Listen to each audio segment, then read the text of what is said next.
નમસ્કાર મિત્રો, કરુણા ટોક્સમાં આપનું સ્વાગત છે. હું છું કિશોર ડોડિયા. મિત્રો, આણંદમાં એક એવી સંસ્થા છે જે ભૂખ્યાજનોને ભોજન અને તરસ્યાને જળ એ પ્રવૃત્તિ કરી રહ્યું છે. અને એના જે સંચાલક છે એ શકીલભાઈ મલેક એ આપણી સાથે આણંદથી જોડાયા છે. તો શકીલભાઈ, આપનું સ્વાગત છે કરુણા ટોક્સ ચેનલમાં. શકીલભાઈ, ખૂબ જ સારી પ્રવૃત્તિ ત્યાં આણંદમાં તમે કરી રહ્યા છો. મને એ જણાવો કે કઈ પ્રકારની પ્રવૃત્તિ છે અને કઈ જગ્યાએ ચાલે છે અને કઈ રીતે ચલાવો છો?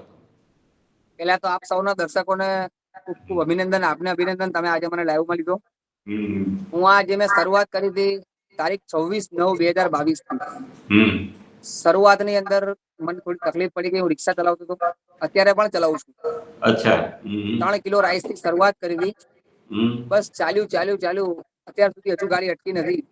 કોઈ ફૂલની પાકડી કોઈ આપી જાય છે અને ચલાવું છું. પહેલા એક ટાઈમ નું જમવાનું હતું, અત્યારે બંને ટાઈમ નું જમવાનું થઈ ગયું છે.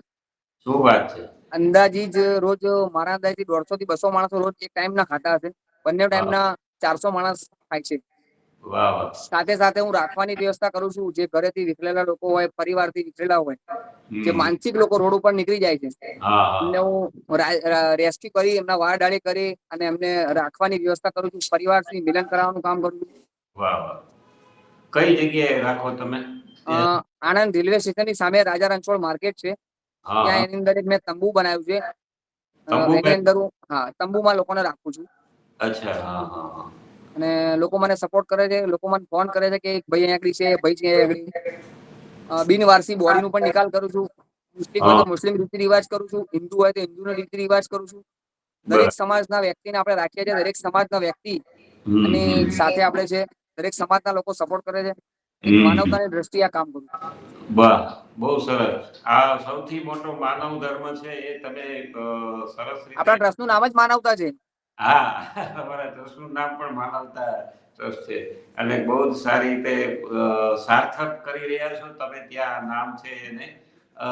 અચ્છા, એમાં પછી આયોજન કેવી રીતે હોય? દાખલા તરીકે આયોજનમાં તો કેવું છે કે હું બધાને રોડ ઉપરથી જે લોકોને લાવેલો છું એ લોકોને મેં હોશિયાર કર્યા છે. એ લોકો જ મારા ત્યાં જમવાનું બનાવે છે. એ લોકો જ બધાને સાચવે છે. અચ્છા. એમના પરિવાર સુધી પહોંચાડવાના કામ કરીએ છીએ. પણ એ લોકો મારી સાથે એક મિલન એવું થઈ ગયું છે, ઘેર જેવા રાખું છું બધાને, કે તમે ફેમિલી જેવા રહીએ છીએ. એમ? શું વાત છે. કેટલા જણા હશે લગભગ અત્યારે મારી પાસે 30 થી 40 જણા છે. વાહ, બહુ સરસ. એકબીજાને હેલ્પ કરે. શાકભાજી કોઈ કાપે, કોઈ ચોખા વેણે, કોઈ જમવાનું બનાવે, કોઈ ચા બનાવે, કોઈ હાવણી વારે. વાહ, એટલે એક પરિવારની જેમ જ આખું બધું એક જોડાય. પરિવારની જેમ અમે બધા રહીએ છીએ. વાહ. અચ્છા, આમાં તમે લખ્યું છે કે તરસ્યાને જળ, એટલે એમાં રિક્ષામાં જ તમે લઈને નીકળો કે કઈ રીતે આયોજન હોય છે? હું એક રેલવે સ્ટેશનની બહાર મેં તંબુ બનાવ્યું છે, જે મંડપ મારેલું છે. ત્યાં અમારું ટાઈમ છે સવારમાં 11 થી 12 જમવાનું લાઈન પડે છે. અને સાંજનું અમારે 7 થી 8. 7 થી 8, બરાબર. દરેક લોકો મારી રાહ જોવે કે આજે શકીલભાઈ આવશે અને જમવાનું શું લાવશે. વાહ. બહુ સરસ. અચ્છા, તમારે પણ આમ તો તમારી ઉંમર જોતા મને એવું લાગે છે કે પરિવારમાં કોઈ પણ હશે તો મારી ફેમિલી છે, પણ મારી ફેમિલીની વાત કરું, મારી ફેમિલી મને બહુ જ સપોર્ટ કરે છે. હું જયારે પણ ઘરે જઉં તો મને કોઈ દિવસ એવું નથી કીધું તમે કેમ પપ્પા લેટ આયા, તમે કેમ લેટ આયા. મારી ફેમિલી પણ મને સપોર્ટ કરે છે. મારી ફેમિલીનો મારો બહુ સાથ છે. જયારે પણ હું ઘરેથી નીકળું કોઈ દિવસ મને એવું નથી કીધું તમે ક્યાં જાવ છો.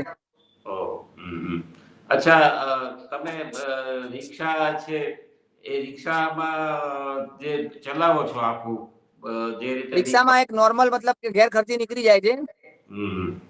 રિક્ષા ચલાવવામાં ઘેર ખર્ચી નીકળી જાય છે. મારું પોતાનું કેટરિંગ બિઝનેસ પર છે. વેટર સપ્લાયનું કામ કરું છું. એમ? અચ્છા, તો આ બધું મેનેજ કરવા માટે કુલ કેટલો લગભગ ખર્ચ થતો હશે અંદાજે? પર ડે આખા દિવસનો આપણે ખર્ચો ગણીએ તો ચા છે, બંને ટાઈમની, બે ટાઈમનું જમવાનું, 8-10 હજારની આજુબાજુ ખર્ચો રોજ થાય છે. અચ્છા, આમાં પછી તમે જે મિત્રો છો એ જ શેરિંગ કરો છો કઈ રીતે આમાં? દાખલા તરીકે આપણે અહીંયાથી આ કરુણા ટોક્સના માધ્યમથી કોઈ અપીલ કરવી હોય તો દાતાઓને આપણે જોડી શકીએ. સૌને આપણે એક જ કહીએ છીએ, અત્યાર સુધી મેં કોઈને પૈસા કીધા નથી કે આટલા પૈસા આપને પૂછ્યું એટલે મેં કીધું આપને. બાકી મેં કોઈની પાસે એવું નથી કીધું તમે આટલા જ પૈસા આપો. યથાશક્તિ પ્રમાણે મને દાન કરો, હું એમાં જમાડી દઈશ. વાહ, સરસ. 251 આલો, 551 આલો કે 5001 આલો કે 10,000 આલો, ફિકર અત્યાર સુધી મેં કોઈને કીધી નથી કે તમે આટલું દાન કરો. તમારી યથાશક્તિ પ્રમાણે તમે મને દાન કરો, હું તમારા નામનું જમાડી દઈશ. વાહ વાહ, બહુ સરસ. અચ્છા, તમારે કોઈ દાન આપવા માંગતું હોય તો કઈ રીતે તમારી સુધી પહોંચી શકે? મારો વોટ્સઅપ નંબર બી છે, મને મેસેજ કરે અથવા અમારો બેંક ડિટેલ પણ છે, ગૂગલ પે નંબર છે, એની પર તમે કરી શકો છો અથવા રૂબરૂ પણ આપી શકો છો. અચ્છા અચ્છા, તો આપણે જ્યારે વાતચીત ચાલી રહી છે તો વોટ્સએપ નંબર જો આપી શકો તો, જાહેર કરી શકો તો બોલો. મારો નંબર છે 951213 ફરીથી બોલો એકવાર. 9512132784. 2784 એટલે આ મારો વોટ્સઅપ નંબર છે. અચ્છા. કોઈને ગૂગલ પે પેટીએમ કરવું હોય તેનો નંબર અલગ છે. હા. 9913 9913 77860. 77860, બરાબર ને? એટલે આના ઉપર સંપર્ક સાધે તો એ તમારા સુધી. હા, બંને નંબર છે મારા. બંને નંબર ઉપર મારો કોન્ટેક્ટ કરી શકે. 24 કલાક ઓનલાઈન હોઉં છું. જ્યારે પણ ફોન મારે ત્યારે હું ફોન ઉપાડું છું અને બધાને જવાબ આપણે આપીએ છીએ. વાહ, સરસ. અચ્છા શકીલભાઈ, આમાં તમે જે 3 વર્ષથી આ કાર્ય કરો છો, તો કોઈ એવો કિસ્સો ખરો કે યાદગાર બની ગયો હોય ને તમને યાદ હોય? હા, હું તમને એક કહું કિસ્સો. હું તમને કહું. એક મેં લેડીઝ ને લીધી હતી. લેડીઝ રોડ ઉપરથી માનસિક હતી, એ પ્રેગ્નેન્ટ નીકળી હતી. પ્રેગ્નેન્ટ. તો આણંદની અંદર એક સખી વન સ્ટોપ સંસ્થા ચાલે છે, ત્યાં મેં મૂકી. તો એ લોકોએ મને વારંવાર ટોર્ચર કર્યો કે તમે આ બેનને લઈ જાઓ. હવે મારા પરિવારની તો હતી ને, હું ક્યાં લઈ જાઉં? પ્રેગ્નેન્ટ હોય એને શું કરીએ આપણે? તો આખરે મારે આણંદ જિલ્લાના કલેક્ટર સાહેબને મારે સંપર્ક કરવો પડ્યો હતો. અને કલેક્ટર સાહેબે મને ફોન પર વાત કરીને પછી મને સોલ્યુશન લાવ્યા હતા કે ભાઈ શકીલભાઈ તો સેવા કરે છે અને એ માનસિક છે, કોણે શું કર્યું એ બધું તમારે જોવાનું. ત્યાં મારી જે અનુભવ થયો હતો, બીજા ઘણા બધા અનુભવ થયા હતા મને. એકવાર રોડ ઉપરથી મેં રેસ્ક્યુ કર્યું હતું, તે વખત બી મારે આવું થયું હતું. સેમ કિસ્સો આવો થયો હતો. તે વખત તો મેં 181 ને 151 બોલાવીને બેનને સોંપી દીધી. એટલે ઘણા બધા અનુભવ મને થયા છે. પણ ચાલે છે, તકલીફ પડી જાય છે. જયારે બી મૂડિયા મલાવું તાર મારી જોડે આવી જાય. હા, સરસ. બહુ જ સારી પ્રવૃત્તિ આણંદ જેવા સિટીમાં આપ કરી રહ્યા છો. અને આ સિવાય કરુણા ટોક્સ ચેનલના માધ્યમથી આપ કંઈ કહેવા માંગતા હોય તો બસ આપ સૌને એક રિક્વેસ્ટ કરીશ કે આપના મેં નંબર આપને જે જાહેર કર્યો એની ઉપર આપનો એક દિવસ મને આપો, આપની યથાશક્તિ પ્રમાણે. તો અમે જે આ લોકોને રોડ ઉપરથી લાવીએ છીએ, પરિવારથી વિખરેલા લોકો છે, તો બસ લોકો એક દિવસ તમે આપશો એના માટે લોકો બહુ આપનો કિંમતી દિવસ બની રહેશે અને લોકો ખાશે. ભૂખ્યા ને ભોજન, તરસ્યા ને પાણી.